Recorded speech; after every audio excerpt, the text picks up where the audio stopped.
Golf News RI presents the Golf Dudes Podcast.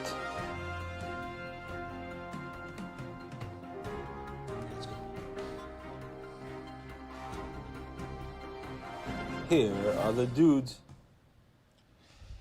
Hello, everybody. Happy Thursday night. I'm Golf News RI co-founder Joe Calabro. That's Rich Capali. Sorry we're a little late. A few technical difficulties. And we do have a guest, as you can, or you will see in a minute. So thanks, Derek, for joining us. Right off the top, just want to acknowledge, just went up on golfnewsri.com. It is final. Kurt Brace, Tommy McCormick, and Larry LaFauci have won the RI State Four-Ball Championship. So shout out to those guys. It literally just went up on our site within the last minute or so, and is being socialed as we speak. I'm kind of multitasking here, so just wanted to break that story right off the top. Rich, how are you doing today? Not bad. Had a nice little short shift at work today. It's less oppressively hot, so I'm happy about that. Got a round tomorrow and fun-filled weekend. Awesome stuff. Now, we do have a guest, and so let's not keep her waiting any longer, because that's what people want to hear. And joining us right now, as you can, or you will see, you can see, is Michelle Facette. She's from the Titleist Performance Institute, and she joins us now. Hi, Michelle. How are you? I'm good. How are you guys doing? Good. Awesome. Thanks for coming on the show. We really appreciate it. Certainly have a lot to get to with you and a lot to talk about. I want to get to the physical therapy stuff in just a second, but I want to start here. Last week was International Women's Golf Week. I think Tuesday was International Women's Golf Day. So just talk about how did you get into the game of golf? Where did you start playing? How did this all start for you? Sure. So I got into the game of golf at the age of 5. I was really young. I started at Buttonhole Short Course, and I took a lot of lessons there. And I think the most important thing that they taught me were the fundamentals and etiquette of the game. So that's kind of where I got my base knowledge. I then went on to join RIWGA Juniors, and I played in there until I was about 18. So I won second place in the state championship in 2010, and 2011 I came in third place in the state championship. So more recently, I'm now a member at Lake of Isles, and I play in a lot of RIGA events, so you should be seeing my name out there soon. And I'm currently training to play in the Women's Amateur coming up. Now, when you say you're training, excuse me, what kind of training you do? How much practice are you doing? And obviously you mentioned you're at Lake of Isles. Obviously, we have a few mutual friends, so I hope that you're beating those guys pretty badly every day. Yeah, I'm sorry. I try to, But what's your training? I mean, what's your practicing like? What's your how much you practicing? What's that been like so far? So as far as training goes, I'm actually implementing a lot of the Titleist Performance Institute techniques and mobility drills into my training.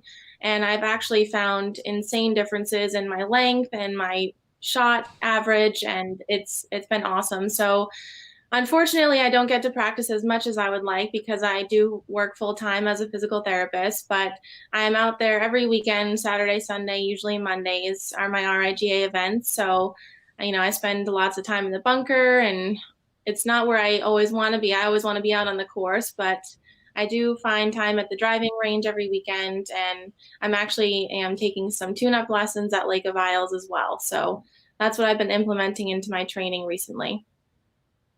Now let's get into some of the physical therapy. Obviously, you went to school for it. What was fascinating in researching and trying to learn a little bit about you before this interview was you've literally traveled all over the world for school.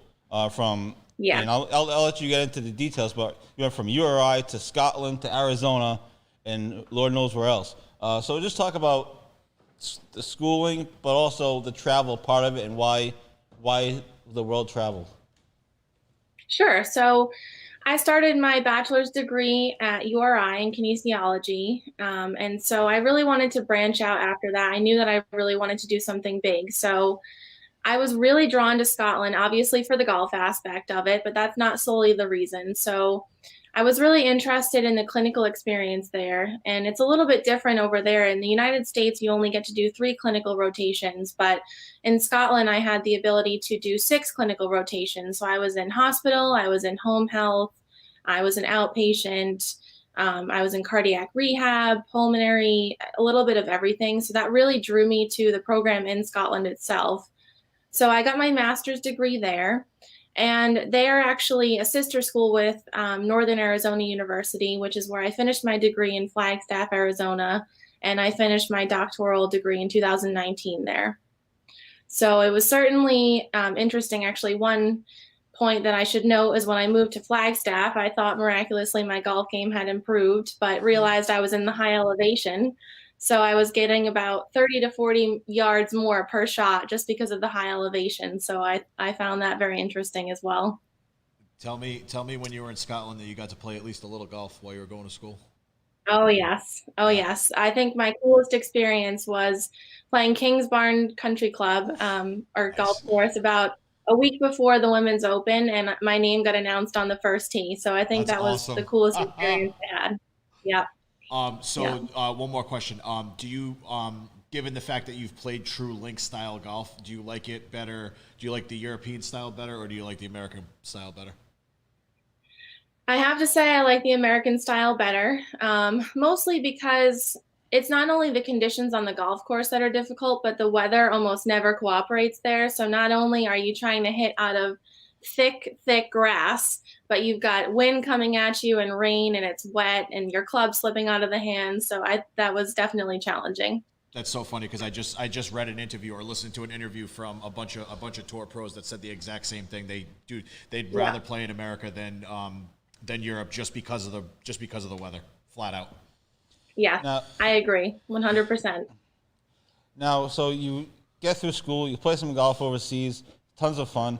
You come back here, so you currently work at Contrology Physical Therapy. I hope I pronounced that correctly. In East Greenwich. You So, did, yeah, that's right. Yeah, perfect. So free plug to them. But most recently, you become a certified Titleist Performance Institute rehab instructor. Now, that's of course the whole reason why you're on, which is awesome. So just talk about how that came about and what kind of responsibilities do you have with that. Where is the Titleist? Where is the institute? Is it a physical building, or how? Tell us about that. So the actual institute itself is located in California, but they train hundreds of people every year to become Titleist Performance Institute instructors. So in terms of the instructors, there's the PGA professional that works on the actual swing. There's a personal trainer that works more on the fitness, and then there's a medical level. So I am medical level certified. So I knew that I always wanted to take my physical therapy careers down the golf path somehow. So I found this program. It's run by Mark Blackburn is one of the people who helped teach the class, which I'm sure you may have heard of him. He's on the Golf Channel all the time. So I had the pleasure of meeting him and learning so much from him. So the TPI program started in 2003, and they have studied thousands of golfers since 2003, ranging from the top level professional to the weekend enthusiast, as I like to call it, which is me in that category. So they have lots and lots of data on all players of all different levels and skills. And they use that data to figure out how a properly functioning body can allow a player to swing a club in the most efficient way possible. So I had the pleasure of learning a 16-step screening tool, and I use that in my practice all the time when I have my golf clients. So that will be like the initial assessment part of it, is basically doing a head-to-toe analysis and seeing what parts of your body are strong, weak, flexible, not flexible. We go through mobility, stability, proprioception, and balance. And then I put that together along with video of your swing, and we combine those components to figure out what it is that you need to get more distance, more power, more rotation, hit the ball straighter, all of that good stuff. Maybe she can help you with the 3-putts. Maybe, yeah. Can you It's doubtful, though. It's very doubtful. probably?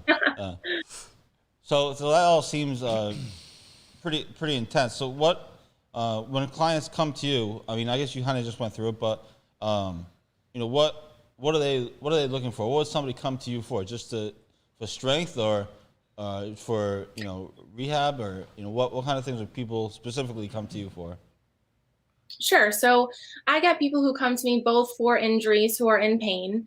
And then the other aspect of it is they just kind of want to know how they can tune up their golf swing. So, in terms of the injury component of it, low back pain is by far the number one problem in golf. And it's typically because there's a mobility problem going on or a core strength. So, I like to say that the glutes are the king of the golf swing and the abs are the queen. So I kind of figure out where their strengths and weaknesses are and address those to help them swing better with less pain. So it's a little bit of both, of a component of pain versus people who just want to improve their balance, improve their mobility. And I think that's the best part about my educational background is that not only do I know how to assess a golf swing, but I can put that component together with the physical aspect of it. So I'm obviously knowledgeable in all of the orthopedic conditions. So I think what I wanted to kind of touch base on was the misconception that people will look at videos of professionals and they say, I want to swing like that. But maybe their bodies aren't allowed to swing like that. Maybe they've had a shoulder replacement or a knee replacement or a fusion in their back and they can't get that rotation. So that's when I can guide them along and say, you know what? Maybe you're not going to look exactly like that person swinging the golf club, but I guarantee you that I can find you another efficient way to swing the golf club that's not going to cause you pain, but still going to get you the distance. And I think that's the most awesome thing that I have about my degree. Fantastic. That was a great answer. That's what she's here for. She's here for good answers. Jeez. So without giving any tips away, but what advice would you give people who play golf? I mean, we play 2-3 times a week, hopefully sometimes. The average hacker, what tips or advice would you give for to stay in shape and to stay limber and mobile and all that? Number one thing that I see that people do wrong is I almost never see anybody warm up on the driving range. So they'll get right up to the mat, they'll start swinging away at the ball, and that's where most of the injuries can happen. So our body, it's really important for our bodies to have a really nice warm-up period of at least 5 to 10 minutes. So that's usually where I start with my clients is giving them a good warm up to get their muscles warm, get their joints flowing and moving a little bit easier, swing oil as I like to call it, and get them moving a little bit better. So that's my number one tip that I would say that is important. And secondly, it's addressing the pain. So a lot of people will say they'll be on the 12th hole and they'll say, well, I only have 7 holes left. I'm just going to finish out the round. But it's really important to recognize your pain and know when you can push past that pain versus when you need to stop. So if I want to make an appointment with you, I don't necessarily have to be in pain, right? I can just have you I could come up to you and say, make me better type of thing with mobility and stuff like that, right? Exactly. Yes. Okay, cool. Yes. And if, I'm not sure if we'll get into it a little bit later, but there's a lot of treatment options that I have in my tool bag, as I call it, or my toolkit that can address mobility, stability, balance, and I'm very hands-on. I'm a manual therapist, so I have a lot of options other than just exercise. That's part of my skill level, and part of my doctoral degree is all of the hands-on skills that I have to be able to get your joints moving better and your muscles loosened up. Well, let's get into it then. We have plenty of time. Talk about some of the treatments that you can offer and you can do, and what talk about some of that. Go for it. Okay. So at our practice, all 3 therapists are dry needling certified. So I got my dry needling certification last year in 2020, and I'm actually going to get my level 3 certification in another month. So basically, dry needling is similar to acupuncture needles in that they're the same type of needles, but dry needling uses more trigger point therapy. So I'll get right into the area that's affected. So if your knee is hurting, we'll needle right into the knee joint itself, and that helps you get mobility. It helps the chemicals get flowing and the blood flow moving in your body to help stimulate the healing process. So that's one of the tools that I use daily in my practice. Cupping is the other one. So I usually ask people if they've seen Michael Phelps, because everyone knows Michael Phelps and cupping. So cupping is another great thing. It gets a lot of blood flow to the muscles, and it helps pull the muscles up away from that fascial component underneath, and it helps to loosen everything off really nicely. This is another thing that I have. And I use instrument assisted massage. So a lot of people have heard of Graston techniques. It's basically a metal tool that I have in the clinic that I use to help ease off the muscles, relax everything. It's a little bit of a deeper tissue massage. And then lastly, hands-on. So joint mobilizations, soft tissue work, soft tissue massage. My hands are very valuable themselves. So those are primarily the tools that I use in the clinic to help people get better, other than the exercise component. So exercise is also very important as well. But it's a little bit of a combination of both manual and exercise. So if people want to get in touch with you, how do they go about doing that? Do you have a website or a link, or how can somebody who wants to make an appointment with you contact you? What's the best way? Sure. So the best way is to call the office. So I can post the contact details after we're done here, but best way to call the office. But we do have a Facebook page as well at Katrology Physical Therapy is our Facebook page. And then I can also be reached via my email as well. So that's the best way to schedule. As far as the golf clients go, I always take golf clients Wednesday afternoons and evenings, and then Saturdays. And then we can potentially make an individual appointment during the week if those times don't work for you. As far as regular physical therapy goes, we're open Monday through Friday for physical therapy appointments. Awesome. Well, do you have anything else? Well, we should hire her to stretch us out before the never pass. I mean, jeez. Maybe we'll play like one or two shots better, maybe, if that. Yeah. You know? Yeah. At least we won't damage anything, you know? See, our problem is, like you were talking about, like swing oil and warming up. We have a different type of swing oil. Yeah. You know what that, yeah. So it's of the alcoholic variety. So. That's the problem. That must be it. That's it right there. All right. Glad that we figured that out. This has been awesome, Michelle. Listen, thanks so much for coming on. Time flies when you're having fun. But we'll post any information that you have. Feel free to send it to me privately, and I can post it. We'll put links to all your stuff as well, and we'll blast this out in a video. Well, it's already on video, but we'll blast it out on our website tomorrow morning, and it'll be on eBlast and everything else. So thank you so much for coming on, and good luck with everything. And make sure you keep my buddy Doug in line. All right. All right, I will. Don't let him get out of line at all. Awesome. Okay. Thank you so much for having me. Have a great night. Yeah, you Absolutely. too. You as well. That was Michelle Facette from the Titleist Performance Institute in the dude, it's a mouthful. It's crazy. And the Contrology Physical Therapy. So thanks to her for coming on. Really fascinating stuff. Obviously, she really knows what she's talking about, which is why she is so where much. she is. Like the golf game is so intense. Like the different parts of it is just insane. So thanks to her for joining us. And then, again, we'll have that on our site tomorrow in the article form with the video, so you can check it out and watch it over and over again. And before you play golf this weekend, make sure you watch her video so you know what you're doing.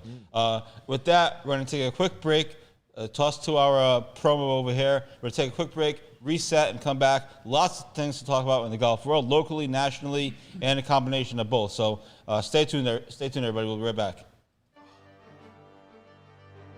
Billy Andre joins the show. Billy, thanks so much for doing this, and we appreciate you taking the time.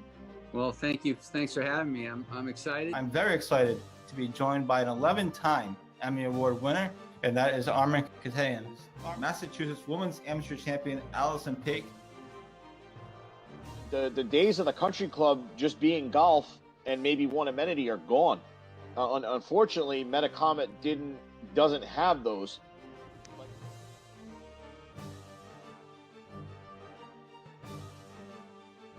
He has a very rare condition called kyphoscoliotic Ehlers-Danlos syndrome. And at the time of diagnosis, there was only 60 documented cases in the world. I mean, we legitimately played the last 4 holes at Newport National. You could not see 50 yards.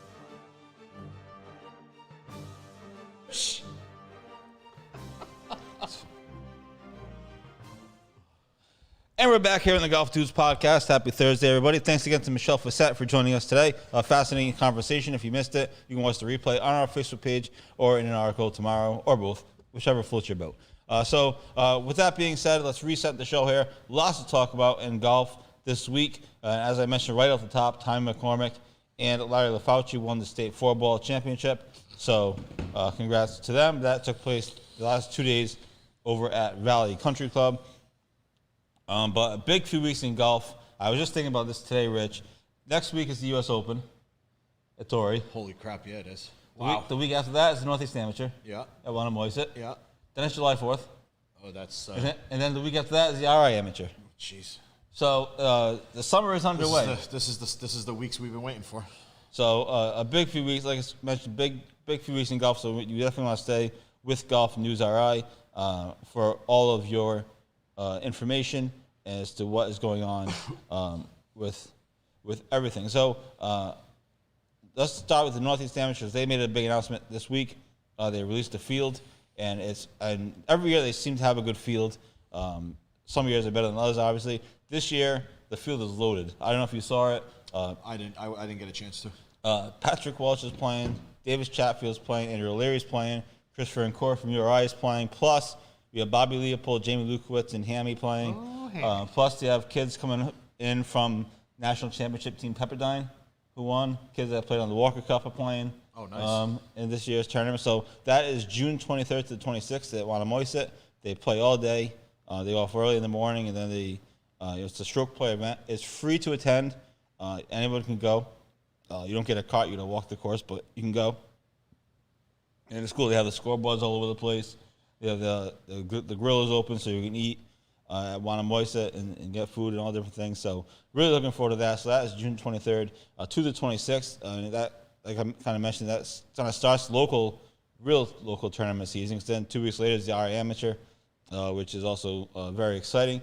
And we'll get into some of that. The qualifying, the final qualifying for that is next Wednesday. We'll get into that in a minute. Other quick note, our girl Allison Paik, she's back home playing competitively. She finished third at the Mass Women's Stroke Play Championship at Ledgemont earlier this week. So she's getting ready to defend her golf state championship. My mother has good information on this subject, referring to Michelle Facette. Obviously, we have good information on the subject of golf as well. And just to get you involved in the show, some PGA Tour news. Phil Mickelson committed to Travelers. Yeah, I'm excited about that. They have a big field. His Hellacious Seeds will be attending Cromwell, Connecticut. I only watched probably like 10 minutes of the maybe about a half hour of the golf today because I was busy all day. But it's kind of a weird field, I feel like. Yeah. I mean, there's a lot of guys in there. Let's see. DJ's playing, right? Brooks is one over. Yeah, Brooks is one over. DJ 6 under. Jonathan Vegas, haven't heard from him a lot. He's 5 under. Jesus, you got to go down. Tommy Fleetwood 3 under. Ian Poulter 3 under. Let's see what else we got. Bo Van Pelt 2 under. That's a blast from the past. Let's see what else we got. Like I said, I did not watch a ton of it. Matthew Fitzpatrick even. Keith Mitchell even. I know Mitchell was paired up with Brooks. Let's see. Brant Snedeker 1 over. Kisner 1 over. Brooks Koepka 1 over. Like we said, Harold Varner 1 over. Yeah, so it's kind of like it's a very weird Field. Field. The week before I made you didn't expect. I didn't expect all these guys to be playing. Especially when you have to travel across the country. Exactly, yeah. To Big Daddy Torrey. Duff at 2 over. Did I say Spieth's not playing, right? No. I thought I saw something on the thing. Let's see who's in last. The withdrew guys don't count. Hunter Mahan 7 over. Lucas Glover 5 over. Yeah, so that's about it. Not too crazy. A little bit of golf before a major week. Obviously, U.S. Open at Now Torrey. the other big PGA Tour story this week, I think it was Tuesday, maybe Wednesday. Wednesday. It was definitely Wednesday, not Tuesday. Brooks Koepka had a press conference before his event this week. He obviously was asked about Bryson. He went on and on about it. He was literally asked like 10 questions, so credit to the reporters because usually they don't really ask tough questions. And he talked about how, and he said that he thinks his rivalry with Bryson is good for the game. Do you think his rivalry with Bryson is good for the game? Yes. Ultimately, yes. But this whole like I think Bryson's kind of like tapped out from this whole like what's it called? This social media garbage stuff that's going on with the whole, I said this, he said that, and the whole Brooks responding with the if you got kicked out of the tournament with the Michelob Ultra thing. Like I think Bryson's had enough of that the whole social media aspect of the rivalry. So I think Brooks won it. The Foreplay boys were talking about this today. That's why it's good that you brought it up. The actual rivalry, they were. I don't think the U.S. Open should pair them together on Thursday and Friday. I think they should naturally let it happen, whether it's in a major or whether it's in any tournament, because I think it would be better. It would be better TV. It'd be way better TV than just sticking them together and forcing them. Right. Well, I always You know hated what I when mean? I always hated when they purposely put Tiger and Phil together. Yeah, it's I like always thought that was kind of like it's like I it takes really away really from hope the- they don't do that. Like let it happen naturally, even if it's at like the John Deere Classic or the Rich Capelli Open. Yeah, like who cares? If it happens, it happens. It's going to be better than just forcing them to play with each other. You know what I mean? Right. Like I agree. I tend to agree. They won't have enough time. Like the pairings come out like what, Tuesday, Monday usually? For a major, it might be sooner. Major might be sooner. But if you put them together, they're going to have all that time to think about it. Whereas like when they come off the green on Friday, they'll have like what, 12 hours to think about it. You know what I mean? It'll be just better. It's just better television and better all around. Right. I understand what you're saying. I was trying to think of the word. Do you think that the U.S. Open will put them together? It seems like a USGA type of thing. I hope not. I really hope not. I hope they're thinking the way that we're thinking, and like I said, let it happen naturally. Forced is the worst. Forcing anything's the worst. Totally. So that's the U.S. Open. That starts next week. We'll get some early thoughts on that from Mr. Rich here in a few minutes. It's over at Torrey Pines. And I have to say, last night on Golf's Greatest Rounds, they were replaying the 2008 U.S. Open. I saw that scrolling, yep. With Tiger winning on a broken leg. And I was thinking, as improbable as the 2019 Masters was, that might be the most unbelievable. Probably, yeah. Of them all. Yeah, that was crazy. Yeah, hitting it out of that bunker. Oh, my God. And so I'm excited for the Torrey Pines. I played Torrey Pines. I actually played Torrey the year after Tiger won it. That's definitely a bucket list of mine. And it was pretty cool. I shot 92. That's crazy because that's a really hard course. Obviously we weren't playing from the way back tees. We were playing from the normal person tees. Yeah. But yeah, so I'm excited. So I always like when to. it's set up for the public, it's really really tough course. So 92 is not bad. No, it is, and we had to wait a couple of hours to play the South course because we were out of state. So, but yeah, so looking forward to Torrey next week. Real quickly, get back to some local stuff. Thanks to everybody for the support on RI Amateur Series Episode 1 that aired last Friday with Jamie Lukowitz, defending champion. It was a really fun conversation, and he even trash-talked Tommy McCormick, which was not intentional. But it was kind of fun because then I saw Tommy the next day. He's like, oh, it was nice to have Jamie on. And I said, and he was talking about how Jamie Lukowitz trash-talked him. So, I mean, it was friendly. They're friends. Yeah. But Jamie beat Tommy in the quarterfinal last year. So on the Amateur Series Episode 1, he said I can't wait to beat Tommy McCormick again. And of course everyone, so it was playful trash talk. They're friends, but it was kind of fun. So I sort of started a battle. There we go. Inadvertently. And so the next episode, people are like, how many episodes are you doing? How many people are you going to have on? And the answer is, I'm going to do as many episodes, or we're going to do as many episodes if you're around as we want. We're going to try to get as many people on as we can. Tomorrow at 4:30 p.m., I will have Jay Barrow on Facebook Live. He qualified this past week at Foster. He's actually a Foster member, so there's that part to it. He played in the state floorball today, too. So he's coming on at 4:30. He has to work. Before that, he's actually a landscaper, so he's going to work from like 6 a.m. to 3:30 or something. At least it's going to be nice outside. So he couldn't come on earlier, so I would have done it earlier. But super excited to talk to him, get his take on the amateur and his take on qualifying at his home course and what that was like. He missed medalist honors by like 2 or 3 shots, so he almost won the whole qualifier. Other people that are scheduled to come on either Monday or Tuesday, a big one. I don't know which date it is yet. We haven't confirmed, but I feel good enough saying that he's going to come on. We're going to have Bobby Leopold on, amateur legend. He's literally played in every amateur tournament there is to play. He won the RI Amateur. He won the New England Amateur. He's played in the U.S. Amateur. He played in the Northeast Amateur. Jeez. He's already done everything that you possibly do as an amateur. So we're super excited to have him on. I don't know the date yet exactly, but it's going to be either Monday or Tuesday. I'm pretty comfortable in saying that. Brad Valoy, we're hoping to have him on.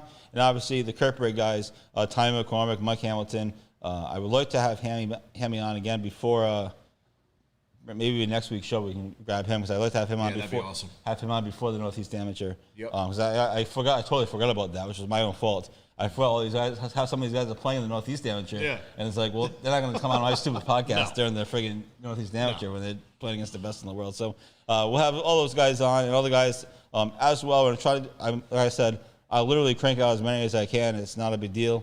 People get a kick out of it. Everyone enjoyed the interview with Jamie Lukowitz, which was really big considering he's the defending champion. I figured there's no better way to kick off a podcast than with the defending champ. So anyway, thanks for your support on that. And again, tomorrow at 4:30 with Jay Barrow. Should be a really fascinating discussion. And then I will let you know for sure about next episodes. Hopefully I can start cranking out a few a week and try to get as many guys in as we can. Do you have any lead-up thoughts to the amateur? It's a couple weeks away. You excited for it? Not really? It should be interesting. I'm excited. I don't know a lot about local golf as much as about local golf as you do, but the fact of me playing at Kirkbride so much, I know, and I'm friendly with a lot of You're these excited guys. to see the course. Exactly, yeah. I'm friendly with a lot of these guys now. I know them. I'm friendly, so it's good to actually have a rooting interest now. You know what I mean, for all these guys. Absolutely, So and nice. while we're on the subject of the RA Amateur, there is one more qualifier. That's Wednesday. I believe Wednesday is the 16th, if I'm not mistaken. Wednesday the 16th. I'm pretty positive that it is. At Crystal Lake, it's a big one. A lot of Kirkbride guys playing it. I already looked at the tee sheet today. That is the 16th, right? Yep. I was pretty certain, as I have the hiccups here. So Wednesday the 16th is the final RI Amateur qualifier. A lot of Kirkbride guys are playing. A lot of high schoolers are playing. High school stars are playing. Because at Crystal Lake is a course that they probably play all the time. So that's going to be really interesting. I know we're a few days out. The cut for both of the previous qualifiers was about eight or nine over. And I'm interested to see how Crystal Lake is going to play and what the score's going to look. It all depends on the weather. I mean, that when it's hot and dry with no wind, you can bomb it. But when it's windy and humid, it's a completely different course. That's one of my favorite public courses. So right now, I played there a lot. So right now, according to the weather on my phone, which again, we're several days away. So take this for what you will, but it's going to be 73 and sunny on Wednesday. So cut's going to be lower. Should be pretty gettable. Yeah. So that's especially with all the Kirkbride guys and the high schoolers playing. So. Absolutely. So we started the show a little late. We had some technical difficulties, so we're going to go for a few more minutes, and then we'll get out of the way and let everybody continue on with their night. So that's the amateur stuff. Again, our amateur series tomorrow at 4:30, and then obviously next week we have the final qualifier. And then we'll really be able to start putting together the field, and perhaps we'll even do some Golf News Right power rankings if we really cause a controversy. And get everyone mad at us. But anyway, all that stuff is coming on. Super exciting few weeks coming up in golf. Legitimately exciting stuff is coming up. Let's get back to the U.S. Open for a second. I know it's early again, but we always do early projections. And I think, depending on what the TV window is, I think we're going to be on the air when the U.S. Open is going on. In 2008, they played it at night. And I'm assuming they're doing that again because they want the prime time. Oh, of course, yeah. Ratings. So I do not see any. What are your? I know you're looking something up, but what are your opening thoughts on the U.S. Open at Torrey Pines? Weather. It's all about the weather. At Torrey. Yeah. All about the weather at Torrey, just like Pebble. Same deal like Pebble. It's all going to depend on how the weather is. I mean, the course is the course. It's a U.S. Open, treacherous, murderous, rough. Greens are going to be like glass.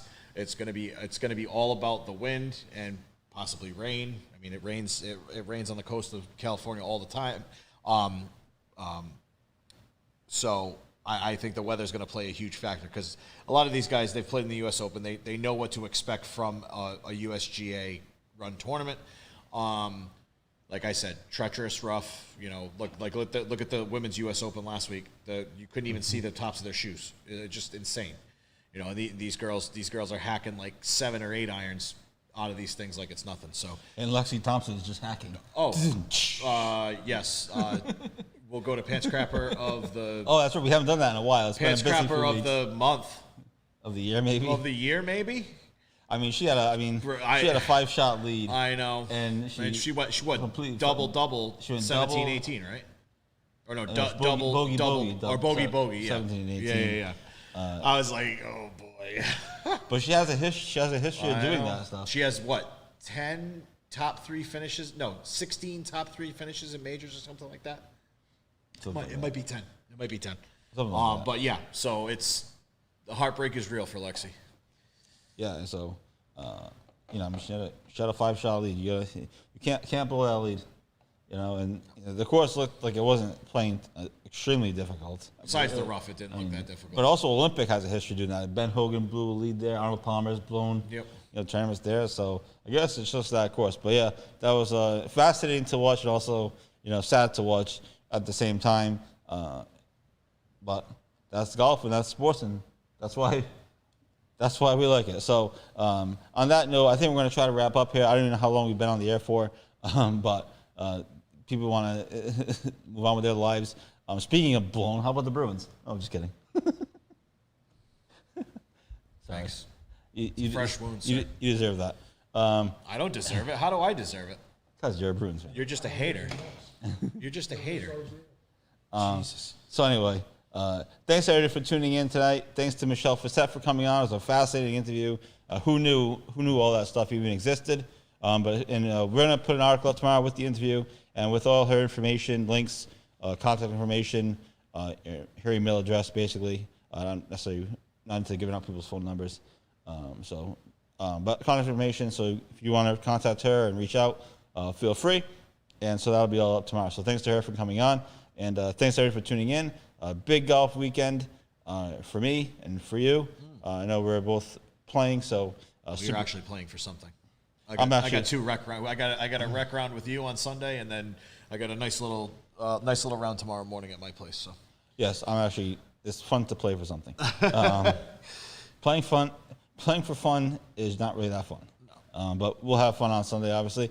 And so thanks to everybody for tuning in. Enjoy your golf rounds this week and stay tuned for all of Golf News Rise coverage. We'll have tee times up for the amateur qualifier probably this weekend. We'll see what content looks like.